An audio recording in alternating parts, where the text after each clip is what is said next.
Assalamualaikum warahmatullahi wabarakatuh. Sini nama saya Nanda Laninci Putra. NIM 8040190364. Saya akan membacakan kesimpulan dari materi satu sampai terakhir untuk UAS Arsitektur SITI. Yang pertama ada arsitektur enterprise. Arsitektur enterprise memiliki peran penting dalam mengintegrasikan berbagai sistem informasi di dalam sebuah organisasi, membantu menciptakan keselarasan antara teknologi informasi dan kebutuhan bisnis, memastikan transparansi informasi di seluruh organisasi, dan mendukung strategi enterprise.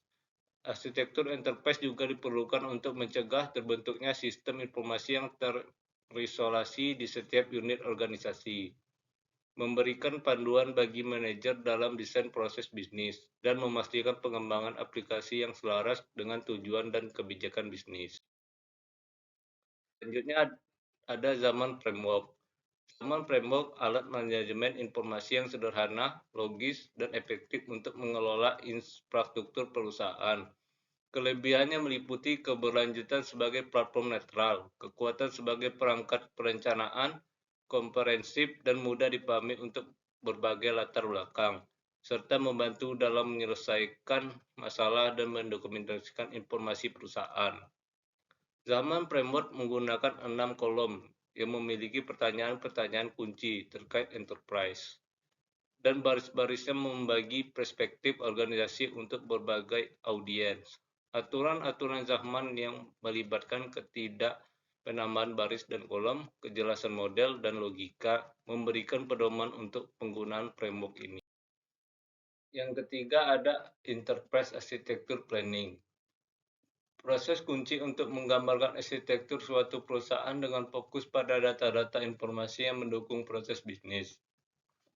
Pendekatan EAP melibatkan langkah-langkah seperti penentuan metodologi, pembangunan basis pengetahuan bisnis, definisi arsitektur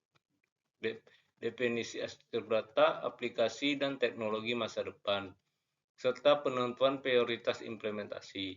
Tahapannya mencakup inisiasi perencanaan, pemodelan bisnis, analisis sistem dan arsitektur teknologi saat ini, rencana implementasi, dan kesimpulan perencanaan. Hasilnya adalah rencana pengembangan enterprise arsitektur yang mendapat dukungan eksekutif melibatkan pemodelan bisnis, analisis sistem, implementasi strategis untuk mencapai posisi bisnis yang diinginkan. Yang keempat, ada TOGAP. Sebagai framework arsitektur enterprise, telah sukses memenuhi kebutuhan nyata dengan menyediakan metode generik yang mencakup transformasi arsitektur enterprise, dengan fokus pada aspek strategis, bisnis, dan teknologi. TOGAP menyajikan framework yang konsisten dan lengkap melalui 7 bagian utama, mulai dari pendahuluan hingga kemampuan arsitektur. Diagram ADM merupakan gambaran struktur metodenya, dengan 10 tahapan ADM yang melibatkan persiapan, visi arsitektur, hingga manajemen kebutuhan. TOGAP juga memberikan 2 definisi arsitektur, yang mencakup deskripsi formal sistem dan struktur komponen yang mengatur evolusinya seiring waktu.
Itulah hasil kerja saya. Lebih dan kurang saya ucapkan terima kasih. Wassalamualaikum warahmatullahi wabarakatuh.